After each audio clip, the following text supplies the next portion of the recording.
love. There was nothing funny about that. I'm one that that laughs all the time. To be fair, I find very many things funny. I see humor in a lot. I'm a little twisted, and sometimes a lot. But also, and this sometimes gets me in trouble, among other things. I mean, getting into trouble. I just laugh when I feel good. Like if something makes me feel good, I laugh. It's like, why are you laughing? What is that funny? I'm like, I just feel good. And so I'm laughing.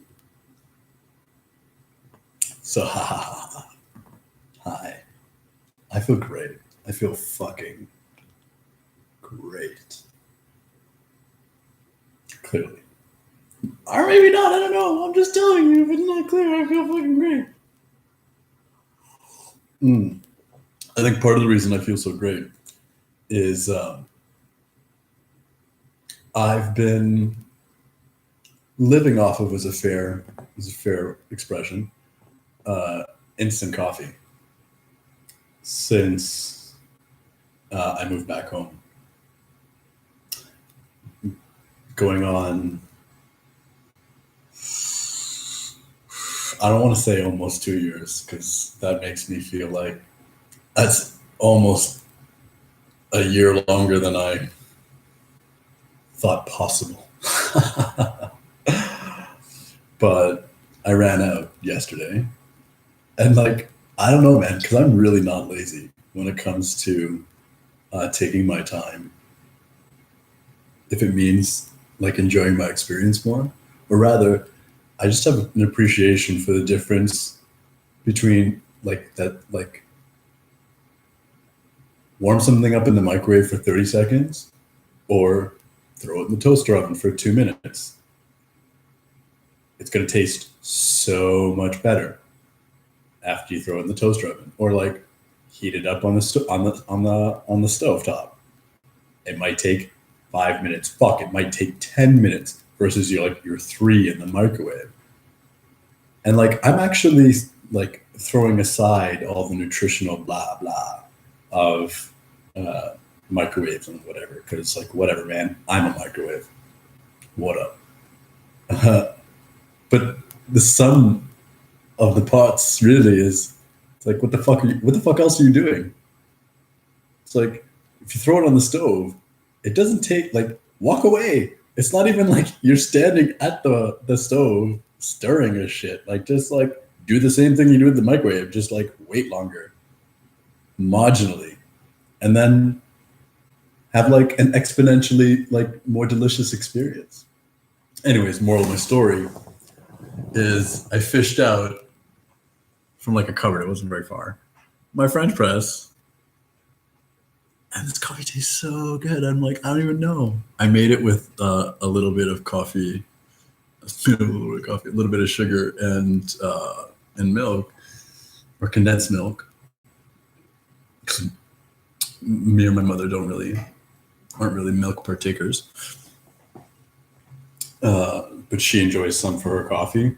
And with instant coffee, I've had one type of instant coffee that I can drink black, but generally it's like, don't do that. And whatever, I make a dessert. And so in like mini celebration, I made my coffee with a little bit of sweet, a little bit of, I want to say color. Is that appropriate? I mean, milk is white and coffee is brown. But if I add the white to the brown, it changes its color. So I am like adding a little bit of color. And it's not invisible.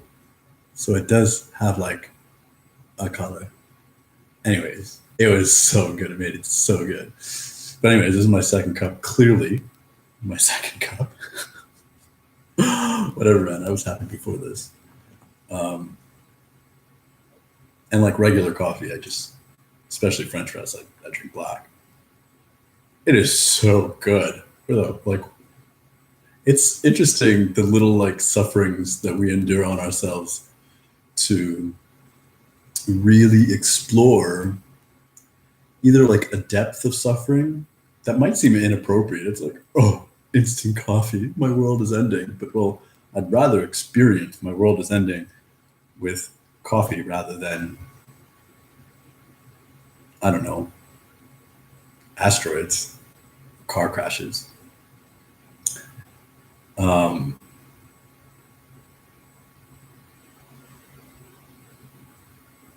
And also, like,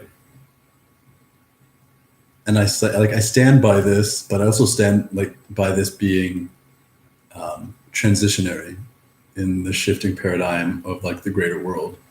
In a world where like I'm essentially day and night working towards the alleviation of needless suffering for all, like tirelessly, or like tired fully, because I'm always tired, but I don't stop.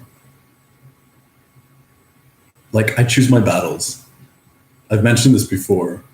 Like it's like little things. It's like I'm always solving shit. Some things I'm just not going to solve, and I'm going to let it bug me. But I'm not really letting it bug me. I'm just letting it be the little tiny piece of imperfection in my life that like I'm practicing not giving a fuck about. In any ways, so like the quality of my coffee experience just bit the bullet,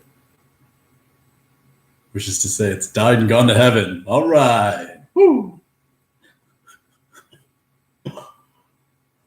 I can't actually say that, as per usual, like my preface-ish to these posts has something to do with what I want to talk about. I don't think so much today, except that I'm really happy to be sharing what I'm sharing today. And I'm really happy about this coffee. Connection. Wicked. Hi, my name is Elliot, and I'm here with you. There's no typo in the post. I know it looks like it. Tuh, tuh. But it's like my own little, it was actually a typo, but I just didn't correct it. It's my own like little nerdy reference to like gaming culture. Like all to base or belong to us. It's I don't even know where it really came from. I feel like maybe Team Fortress. I don't know. But it essentially means we are to winning. We are to one. And fuck it. It has something to do with today's post because all the bases but belong to us, man. I also really like the mood that I'm in today because I thought to maybe share this yesterday. Because it's a little bit, it's got like somber undertones. As I grow in my, like the fullness of my heart, to be honest, having so much of it, like its exterior or like pericardium, which is to say it's protected, kind of tough and weary to the numbing of the callousness of the fucking world, not the people in it. I fucking cry at like all the movies and like all the shows. Like if they're crying, I'm crying. I get it. I'm with you. Which is actually stupendously beautiful because in my practice of empathy, which is worth differentiating from sympathy in like feeling sorry and then like putting yourself in their shoes. I even put that, loop that into sympathy because anybody that expresses their empathy as putting themselves in another person's shoes, I feel like is really just sympathizing / even possibly pitying, because empathy is naked. There's no metaphor. There's no analogy. It's not like anything. I'm you. I feel you. I'm with you. I'm here too. And there's so much. It's truly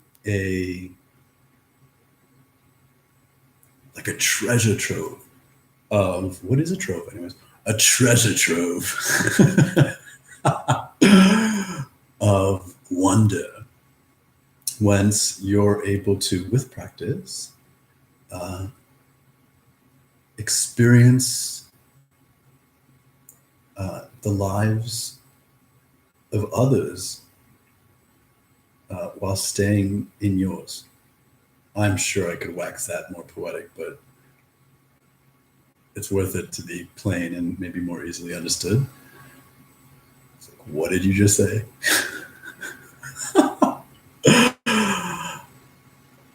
With media, it's potent because you can't watch. Actually, you can't watch TV. You can't watch movies without a heightened sense of empathy. Otherwise, you're either being brainwashed or confused. Like, I watch a lot of television, but I'm like reluctant to say that because I don't experience my like viewership in the same way that I want to venture the vast majority / everyone else does. And there's like lots of factors. Most of them is just like because of who I am and what I've chosen to be and how I relate to things. But I'm always, with everything, being myself in it. And with the heightened and powerfully descending energies over the last couple of years, last few, sure, and especially over the last few months, with practice makes perfect practice. And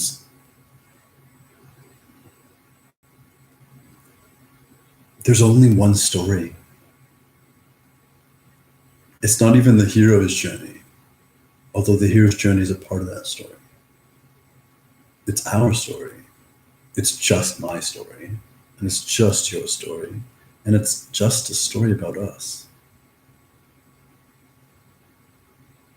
Just all of us. It's maybe even just a story about no one.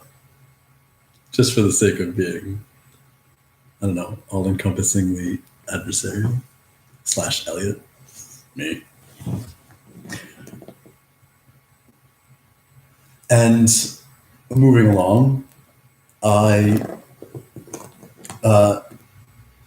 came upon, or rather, I like the time had come for me to watch this anime on Netflix called A Silent Voice. Now, I like my television like I like my fiction books, with fantasy or science fiction. And then there's all the themes within them, right? Like, I love me a good mystery, but like, if there's magic in mystery, like, I'm in it.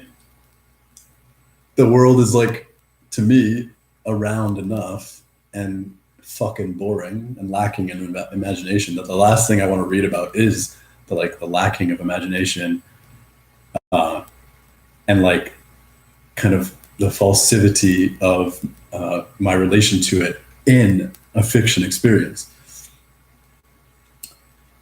But here and there, I'm like gladfully subject to it, but by virtue of the company that I keep. But that's kind of how I like it. Anyways, this movie, it was an anime, but it was set in like reality, per se. It's called, I love it, because on Netflix, it's titled A Silent Voice, the movie, in case it wasn't clear. But when you watch it, the movie itself calls it the shape of voice. And appreciating the beauty in both of those titles, none of them are equal to each of them being a singular title,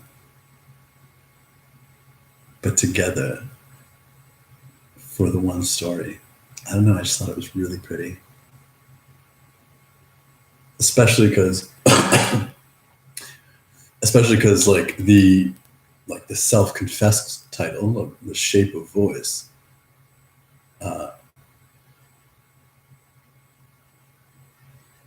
adds a visual element to something that we would connotate only by hearing.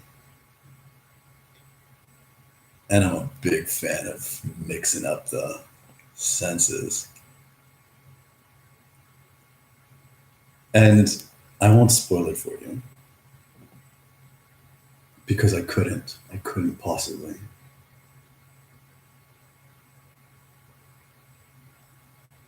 The plot's nothing.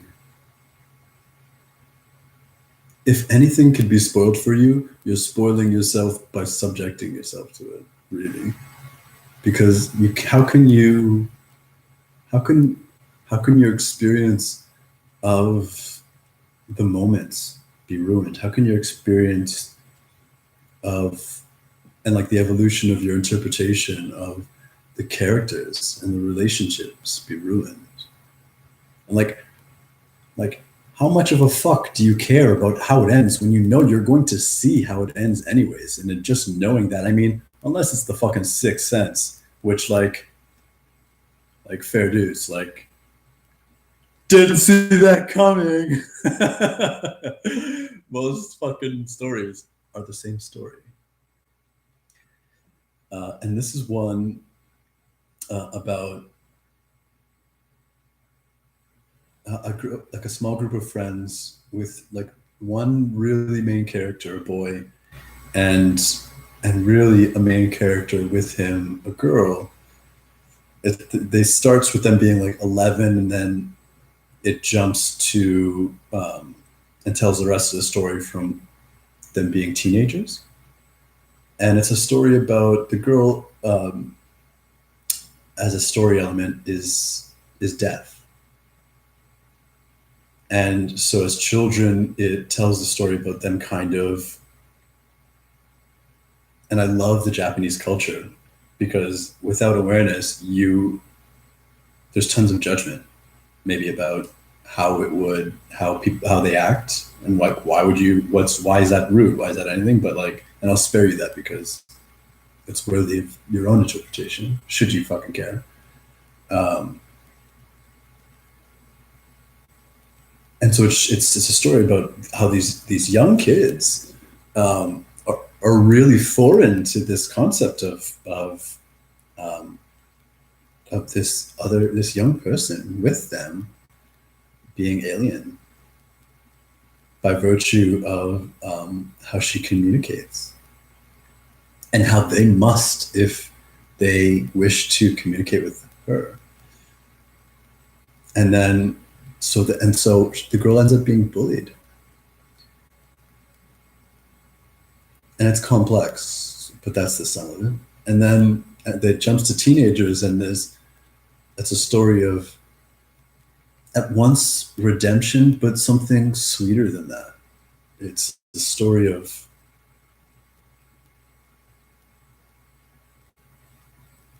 the suffering that begs for redemption, the redemption that feels unworthy of itself. It's the story about the gift of kindness that you can only give and receive from someone else. And it's about the love that we all have to cultivate if we want to participate in that kindness.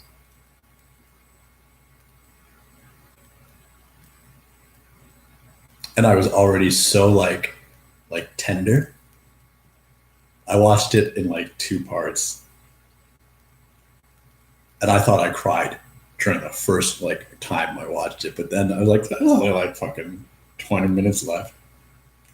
Whew!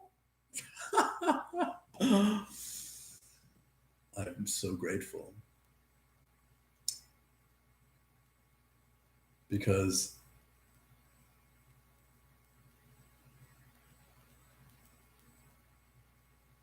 tears of sadness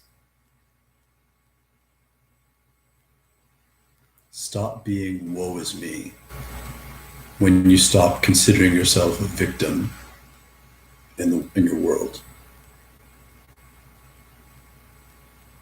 I know this because I've shed. Many a tear seems like way too small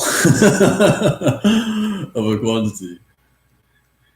And there only really needs to be, I'm not a woe is me person, except in like the vein that I am, in which case I've had to grow and like learn and really experience like the extreme, like in different, like if you take Elliot and you break it up in like that like ought part of it, the eot of Elliot, I think in like Norse,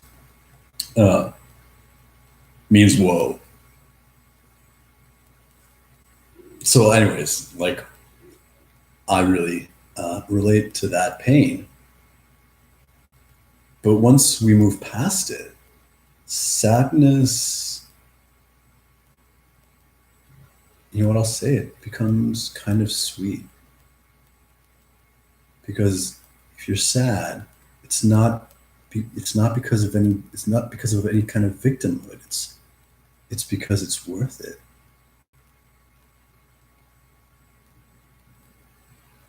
It's worthy of that feeling. And also the sweetness comes from, and I don't mean bittersweet, I really mean sweet like honey.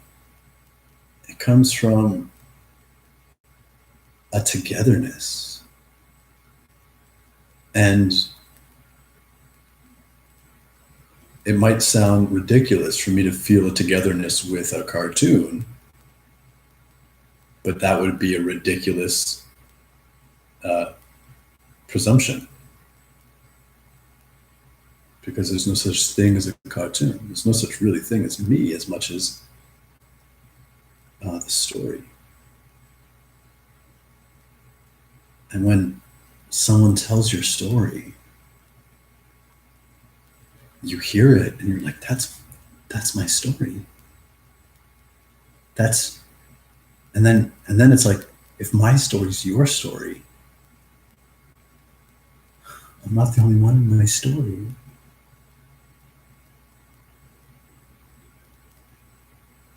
And that's love.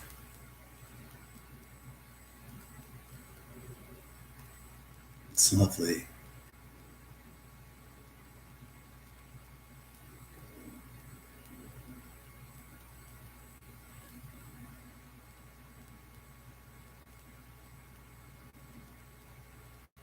Just want to take a moment to enjoy the feeling that I'm experiencing.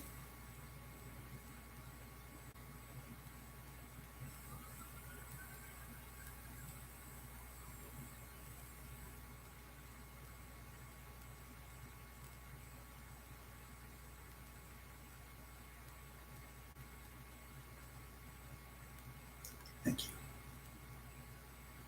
Thank you, moments, and thank you, you.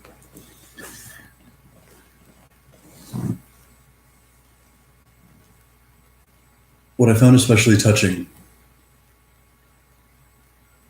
and heartbreaking, or rather, my heart's pretty fucking solid, heart-wrenching, was the truth of the bullying.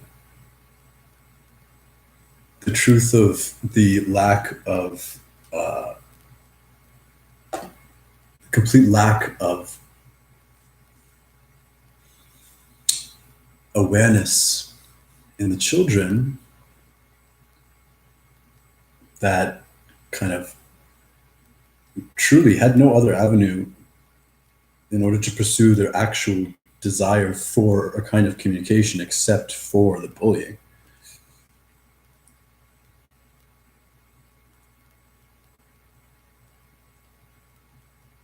And so maybe like a lot of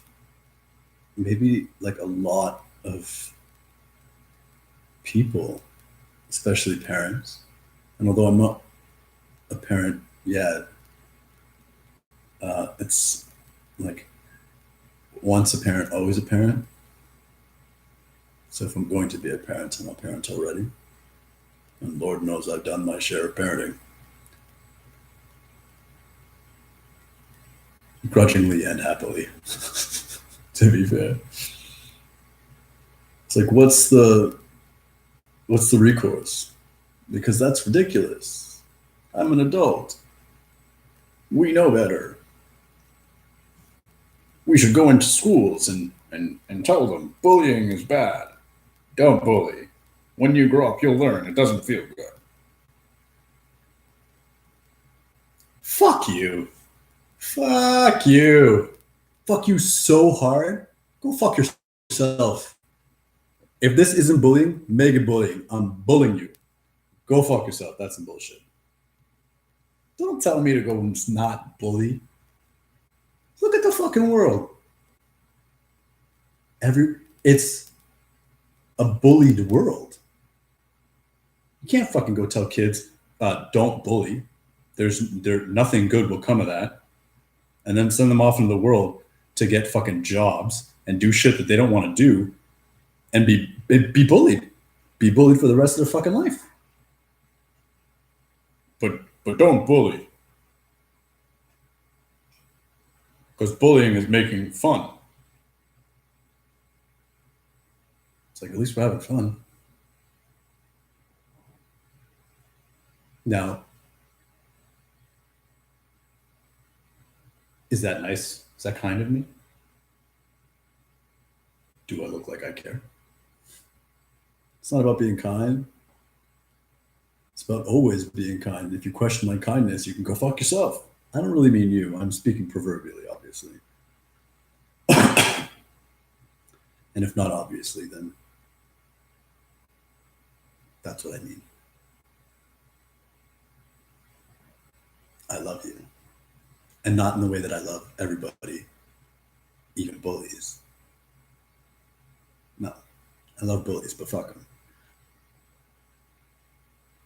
I love you like I don't like them. I love you more than that. Or differently because you let me. And that's all if I'm going to use that word, is all a bully is us not knowing how to let the love through.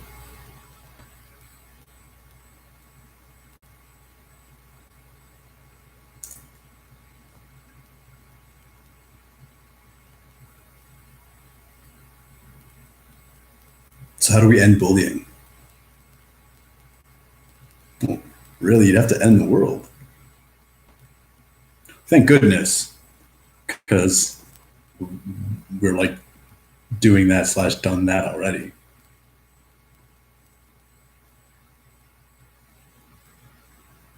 But to speak a little bit more relatingly, and to like kind of progress into why I'm especially excited to post this, not so much even just as like a sharing, like this is what's happening, but by expressing it, it's a step along my own path of creating. It's already true, but there's a whole whack of fucking true things that are unmanifest in the hearts and minds of humanity. And not everybody's process would be to say something and then do it. And not everybody's process needs to be the same process every time. But this feels like my process because it feels like I'm doing it with you.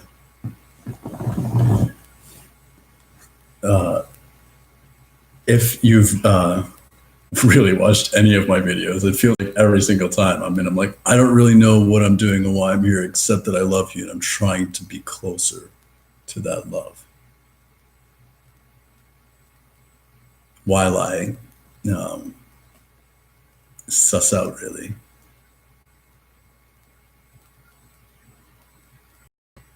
how best to use this avenue to beget the beautiful world that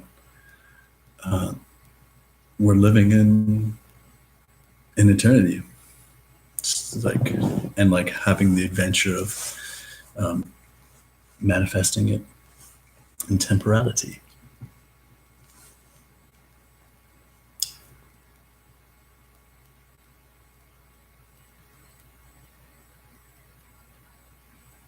And navigating the whole making money while at the same time creating a world where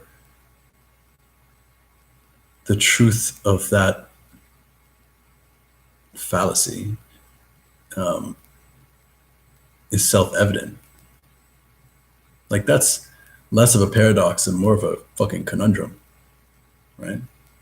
Like, how do you get paid in something that you're doing away with? But I love me a good conundrum. I live for them. I'm just ready for them to be a lot less life/love threatening.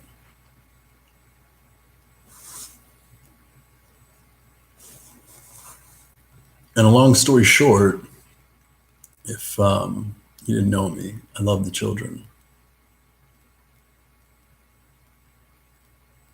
It seems like incredibly obvious, but we live in a world that treats this obviousness with such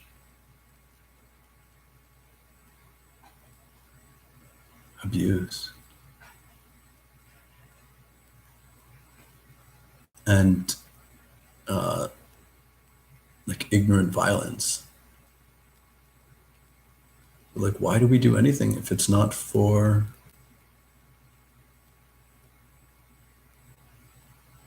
what we're doing as creating?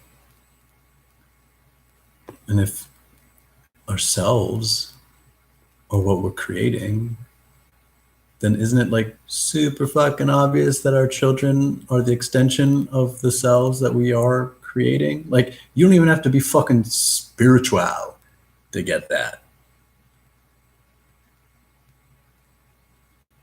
Yet instead we have like a decrepit social oligarchy of fucktards. And I mean that in like the retarded sense of like slowing down, and in the fuck sense of them being fucks.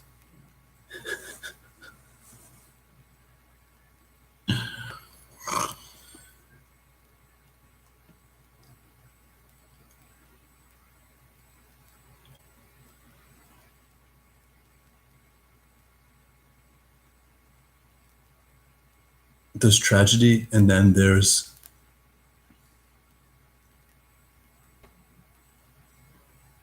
like downright lazy. I want to say like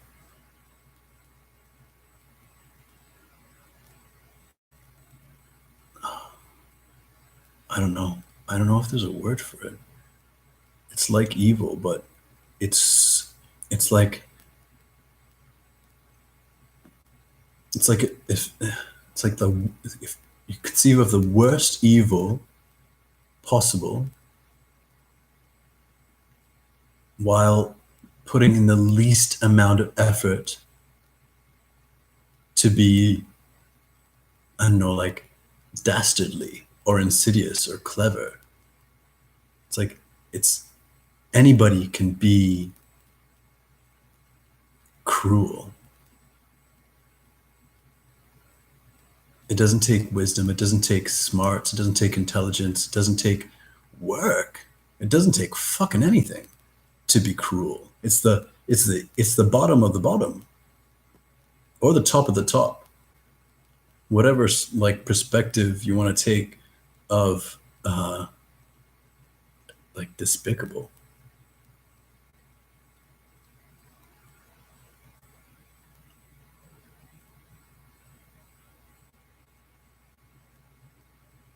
And so everything that I do for us. I do for love and selfishly from my own experience of it.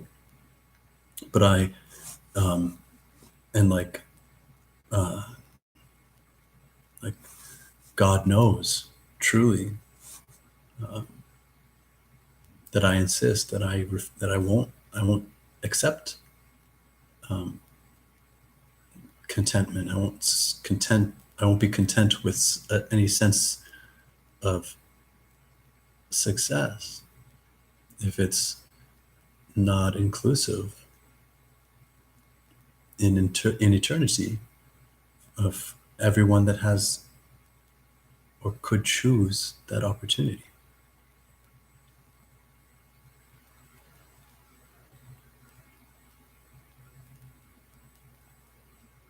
And so in the course of my miracles,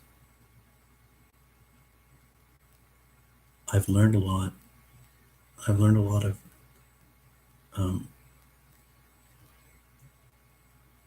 like incredibly pragmatic daily life.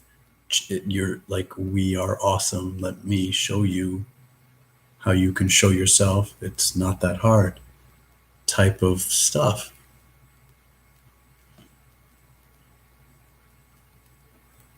But misery loves company, and everybody works for misery. And they don't want to lose their job. Unemployment. The unemployment rate is rising. AI. Oh my God, technology is taking the work. Soon we'll have no more jobs. Do you hear yourself? What if you fucking hear yourself? Are you saying that the work that we're doing is creating more time for us? And like, oh my God, there will be less work? There will be less life, you fucks. Use your heads. like that's, I don't even get it. How stupid do you have to be to be worried about jobs? There's no such thing. I was watching a post from, actually, he's become actually almost the only, like, of, I think he's like the second, like he's only other channel almost I watch with any kind of regularity.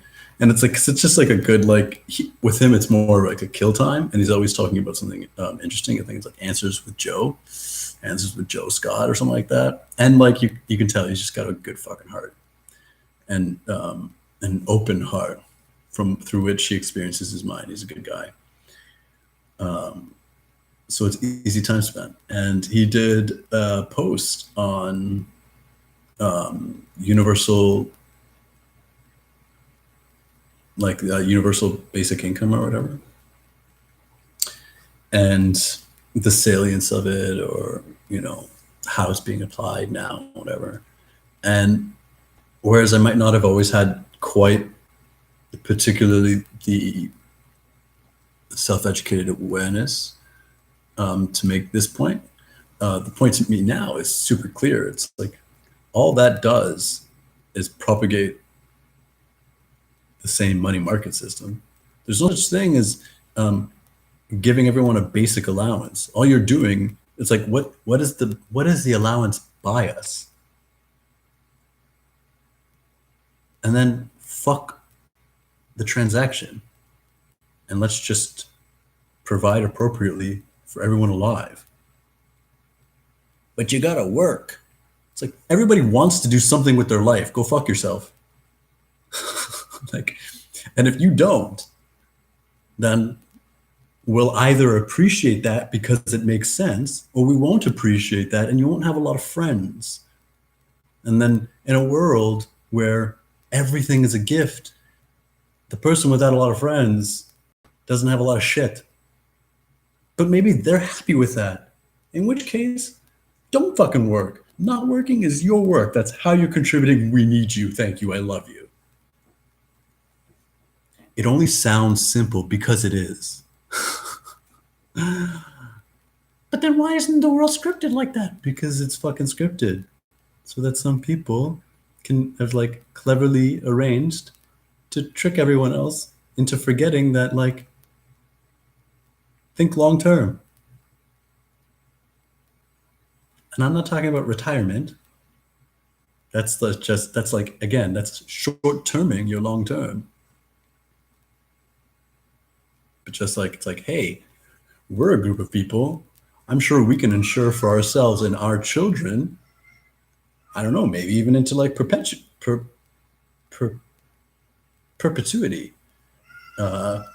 If we just trick everyone else into doing everything for us.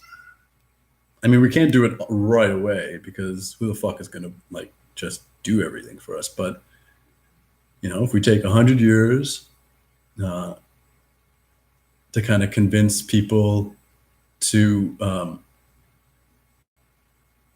like use money, and then take like another 100 years to convince people that it makes way more sense to use credit instead of carrying around all that money, then the next 100 years, we can pretty much get away with anything by being the exchangers of that proverbial credit, while having everyone give us their money, which is to say the stuff that we say is like valued by the money. And we don't even really have to have any money. We just have to have the pieces of paper, the ledgers, that represent the money that we created. Oh, and it'll all be loan-based. So at any given time, we can call in the money we created for real things. You can hardly blame them. Looking after their children. And then you can, because it's like your children deserve better than that. Your life is shit. Try love. Because that plan is contrary. What you think is loving is really just self-loathing. And I get that. Which is why you're invited to join me and my family of lovers or die. I'm really happy for you to pursue your own form of happiness. Anyways, that was a bit of a tangent that is worth saying anytime and every time there's an opportunity to say it. But to kind of, I don't know, draw it back in, there's no business to be made in industry. Not for me. There's no way that I can sell all the truth that I know, because it runs contrary to all the bullshit that people are buying and selling to consume, right? And then and all that, like, running against beliefs. It's like, whoa, like, you're challenging everything I know about the world. And fuck me, it makes sense. Who am I? What am I? Oh my God. Implosion. It's way easier to just kill Elliot. Yeah, let's just do that. And I'm being extreme, but I'm also not. I'm just appreciating, like, you know, all the sacrifices of people like JC, or, you know,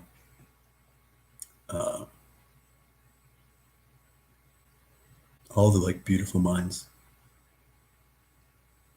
that for the sake of humanity have been like, hey, look what I figured out.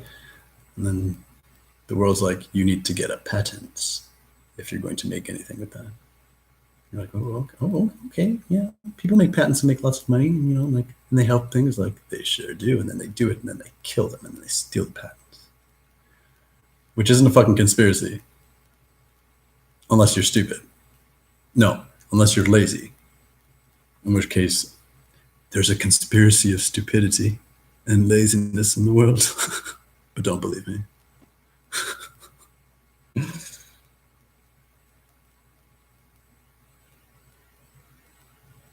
Adults are scared. And by adults, I mean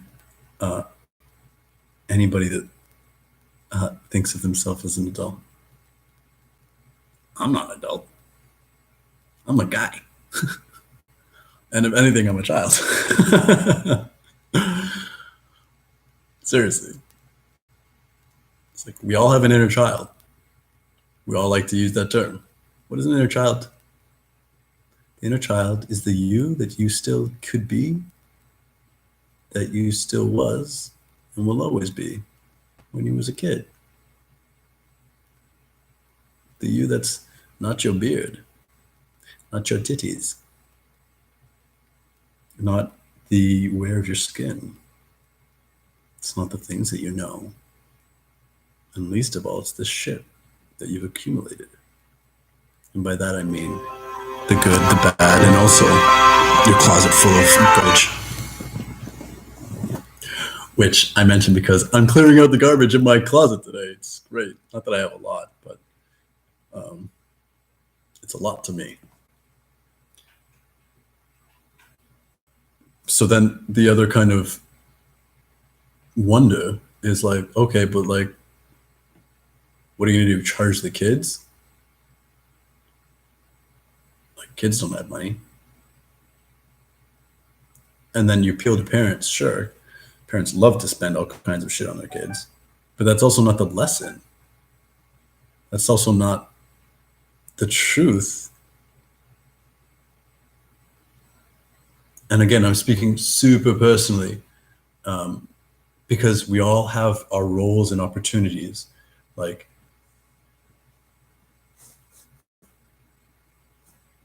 you do this and then I do that, and that opens the door to allow someone else to do something like this. And that's what transition is, as opposed to like shock and awe, which is really just bullshit. There's no such thing as like a big change. There's no such thing as a big anything. Everything is an inhale and an exhale. Your biggest breath, your smallest breath, they're not so different. And it's always just the one after the other, continuously. So really just one breath.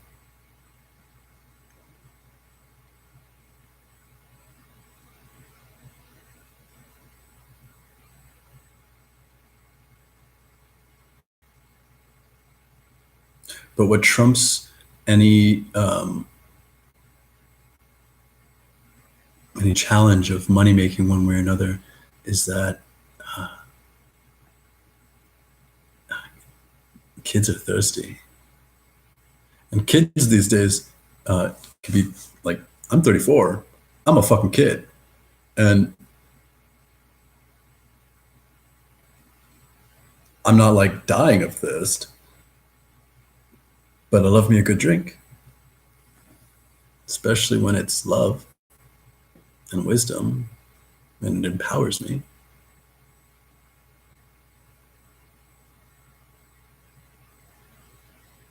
And kids of all ages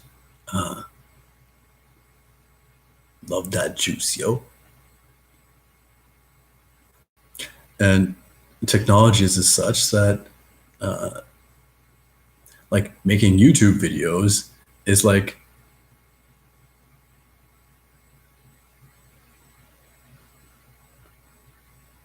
I don't know, do you guys remember TV guides?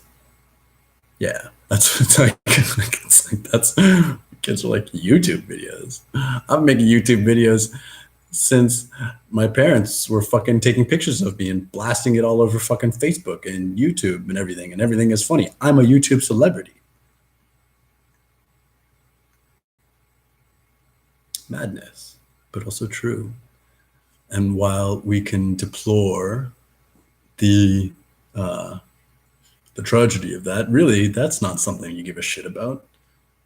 Instead, use the truth of it as an advantage, as an opportunity. And kids like to laugh.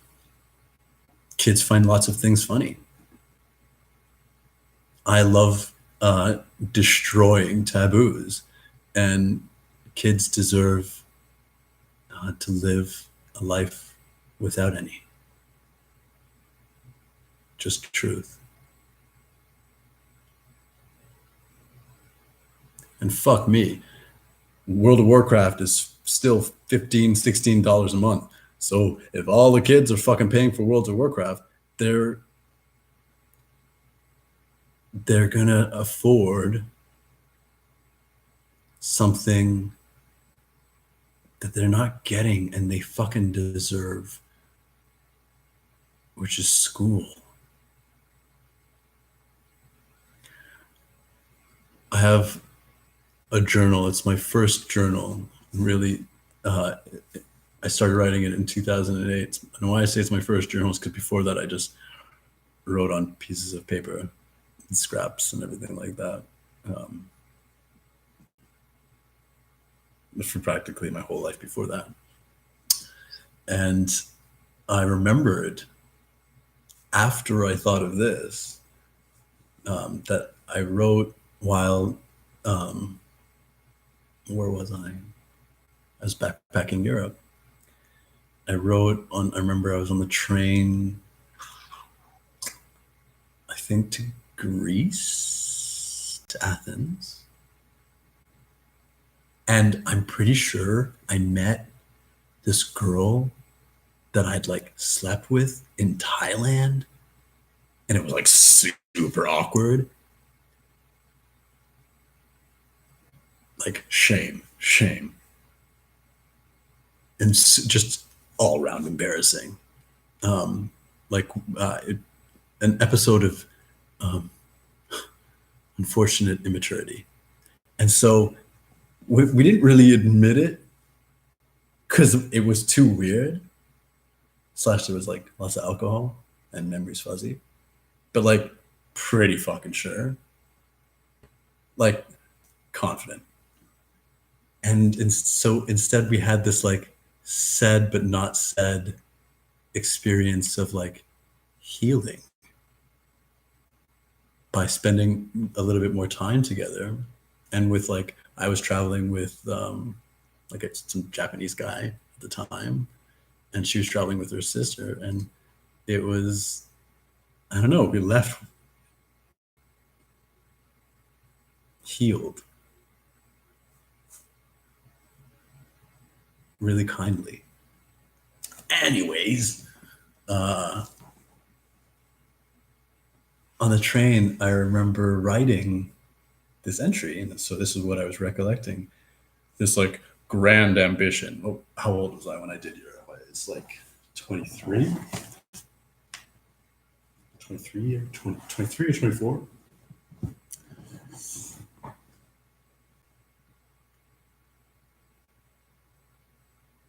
Yeah, Elliot, because it's 2019 and it was 2008. Ha! Go! Gadget thinking. That's an Inspector Gadget reference. The cartoon. Because I think there was a movie. I don't know. For the children watching. And I had this great ambition that I was going to create schools.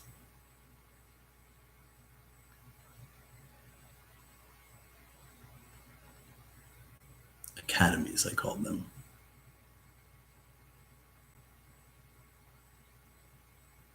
To teach people truly. Because at like, 23, I was especially jaded with my being judged the fucking shit out of for not going to post-secondary school.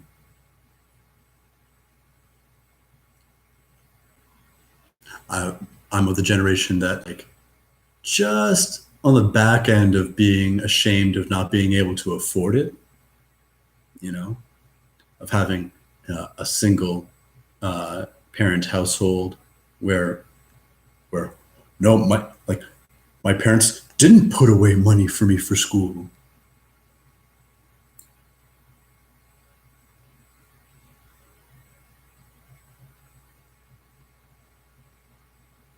And like, just, it's worth saying, because we come from all walks. There's no shame if your parents did either. Our lineages are too intertwined for us to create judgment on such a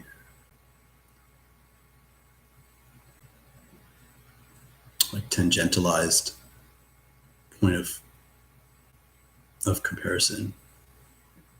It wouldn't be fair.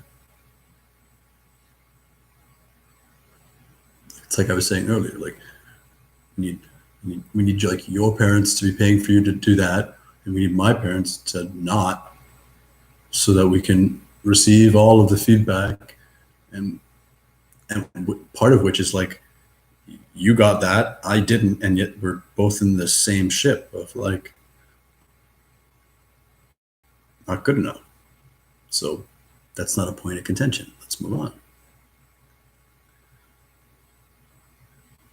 And so it feels really nice. And maybe like, duh, Elliot. Because I've been teaching children literally my whole life, being an eldest child, and then being me. By lovely choice. Definitely wolf totem teacher vibration.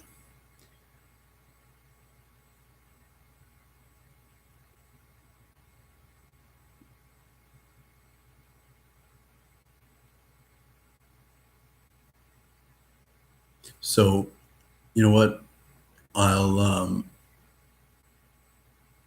There's a lot of shit in there in today's share that I had no idea was going to happen. Aren't good conversations getting less and less rare? But how I'll conclude is to express my intention in form.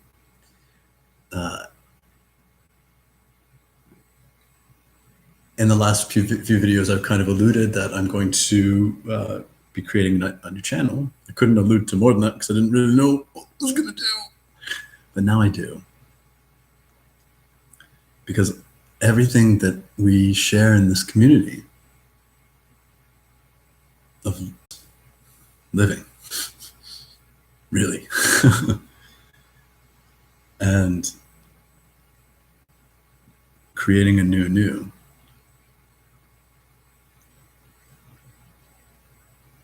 for all of us. Like, our ancestors deserve the world, the better world that we're creating. Not so much that it's like they didn't suffer or die in vain. It's more like they didn't fuck up and make all those mistakes in vain. Because, like, note to self, if they didn't do it, we would. Otherwise, we wouldn't have known. And if we're lucky, we still have plenty of mistakes in our own future. We've just at least learned that we can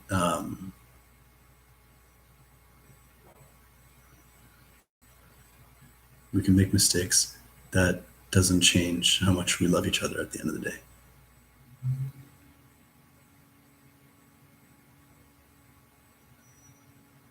And nobody's learning that in school.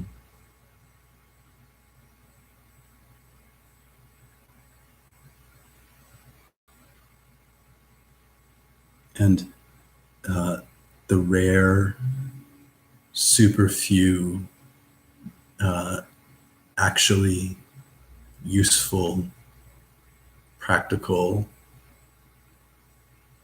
and true pieces of literature that are guiding people are being drowned in the commodification of the self-help aisle and the new age aisle and the spirituality aisle and the religious aisle and the magazine aisle. And we deserve better than that. So I'm going to like fucking kick off a campaign. There's going to be a channel.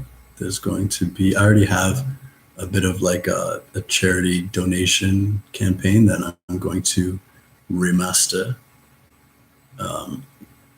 which is really the same aim, but it's just gonna reframe it to be more specific. There's this app called TikTok, which was formerly, fuck me, I don't remember, but basically it's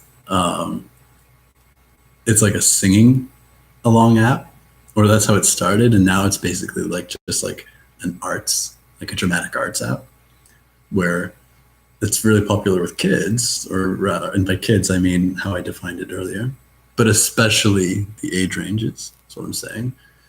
And unlike the fucking tube of you, there's no copyright or anything like that. Like it's premised on kids singing along to their favorite songs. And there's all like you can purchase songs on iTunes or some bullshit like that, but that's one less thing I have to worry about. And one more thing that I fucking love to do. I love singing, and occasionally, you know, like I've got some videos, and on any given video I'll bust out in song, but my favorite thing isn't karaoke. My favorite thing is to sing with you. And that's what I do when I sing all the time to the music that I listen to. And that, and so like doing that and kind of sharing, but it's also like a platform for like kids do skits. And there's also this fucking super dark side where it's like pseudo snuff. And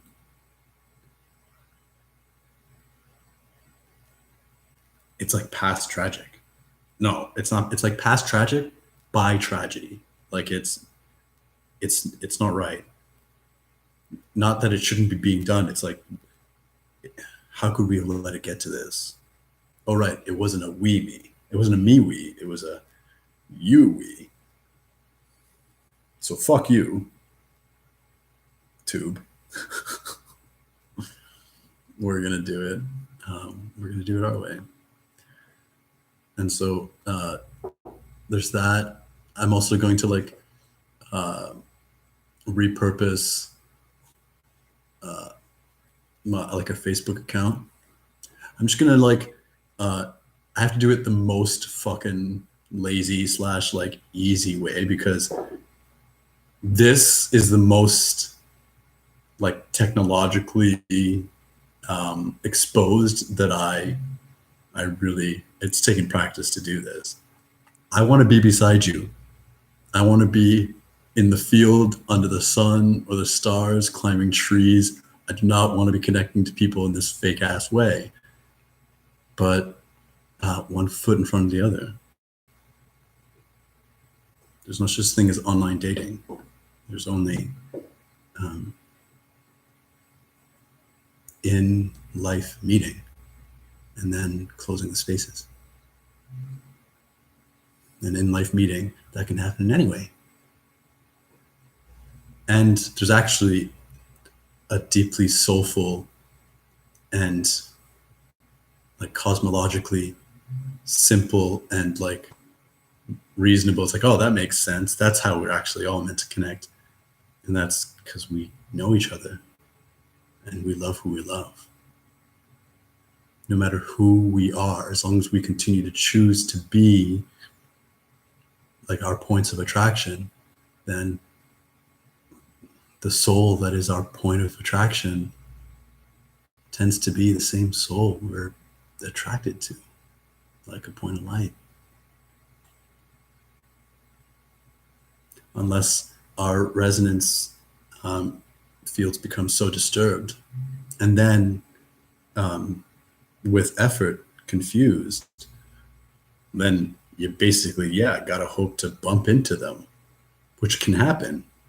But even that, when that happens, up until now, the same fields of disinformation and dissonance interrupt literally the communication between people's souls. And so you'll say one thing and then mean another, and it all gets confused. And then people that love each other don't know how to get through to that love, and ends up like disturbing the fabric of space-time. Fortunately for us, our souls are greater than that, and we can do anything. It's all a game.